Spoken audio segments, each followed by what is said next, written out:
ada 5 orang merupakan mahasiswa dari doktoral, ada mahasiswa S3 di MB, di IPB. Jadi kami diminta untuk membuat presentasi, membuat review satu buku, dan inilah bukunya. Finding the Next Startup.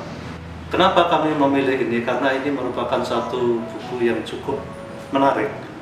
Buku ini menceritakan tentang Michael Moe. Dia seorang manajer investasi yang melakukan yang lebih spesifik melakukan analisis perusahaan sebelum IPO.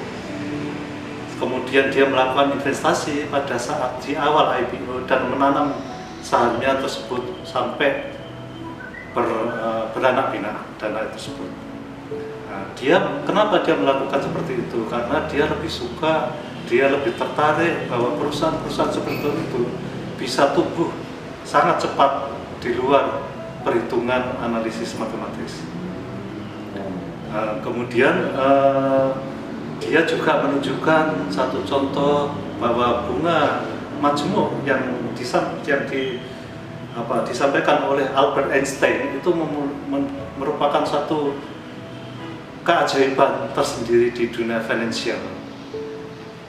Dia mengambil suatu contoh, misalnya pada saat Walmart atau beberapa perusahaan yang lain, pada saat IPO dulu, di sini disebutkan bahwa market cap-nya cuma 25 juta US dollar.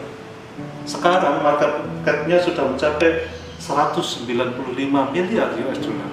Berarti 1 US dollar saat itu, jika diinvestasikan pada IPO saat itu, sudah bernilai 5.800-an dalam waktu cuma 45 tahun. Luar biasa. Cuma 1 US dollar menjadi 5.800 US dollar saat ini.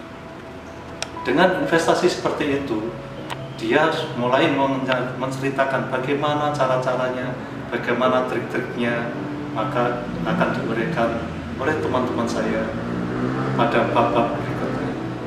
Baik, saya rasa itu dulu. Terima kasih. Saya mahasiswa program Doktor Manajemen Bisnis IPB dengan background pengalaman sebagai bankers. Saya melihat buku ini memberikan perspektif baru bagaimana berinvestasi di bursa saham. Bab 3 dan bab 4 pada buku ini mengajarkan kita perspektif baru bagaimana berinvestasi di bursa saham.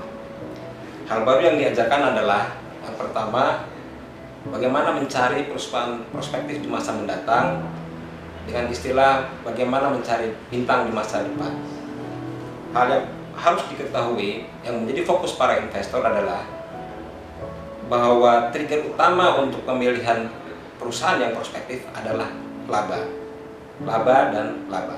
Jadi perusahaan yang punya prospek untuk mendapatkan laba di masa mendatang itu menjadi fokus pemilihan saham yang prospektif, bukan kinerja masa lalu. Yang kedua adalah kita harus proaktif dalam mencari perusahaan-perusahaan yang prospektif di masa mendatang. Tentu saja ini memerlukan ketekunan dan ketelitian supaya kita bisa segera menemukan perusahaan seperti apa yang patut kita jadikan untuk fokus investasi di masa mendatang.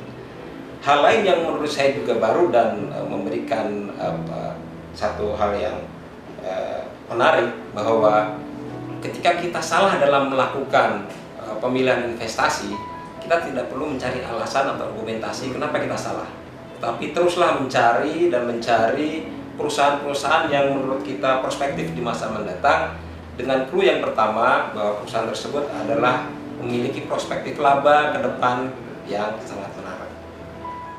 Saya adalah praktisi bisnis. Setelah membaca buku ini sangat super inovatif buat kalian. Sebagian besar isi buku ini saya gunakan untuk menyebarkan filosofi yang bertumbuh dan memberikan metodologi bagaimana menemukan pemenang-pemenang di masa depan.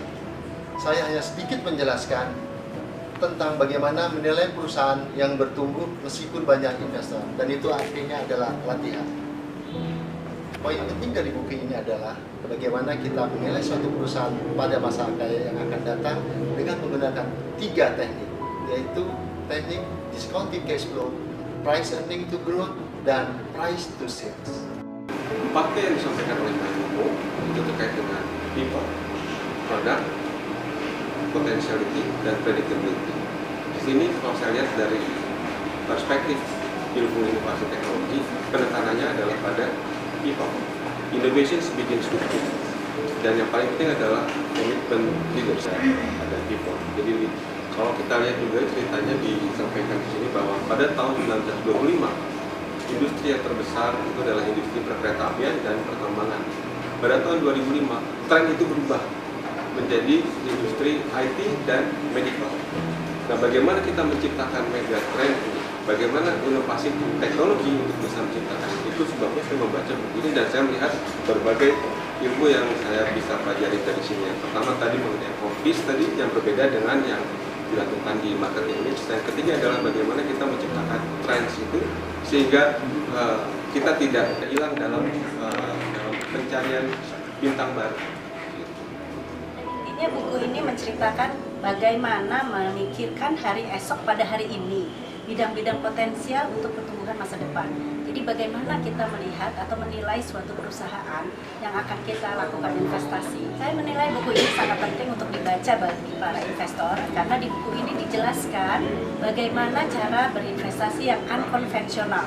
Yaitu dilihat dari laba, dari pertumbuhan, dan kita bisa menemukan perusahaan yang kita lihat sebagai bintang-bintang di masa depan.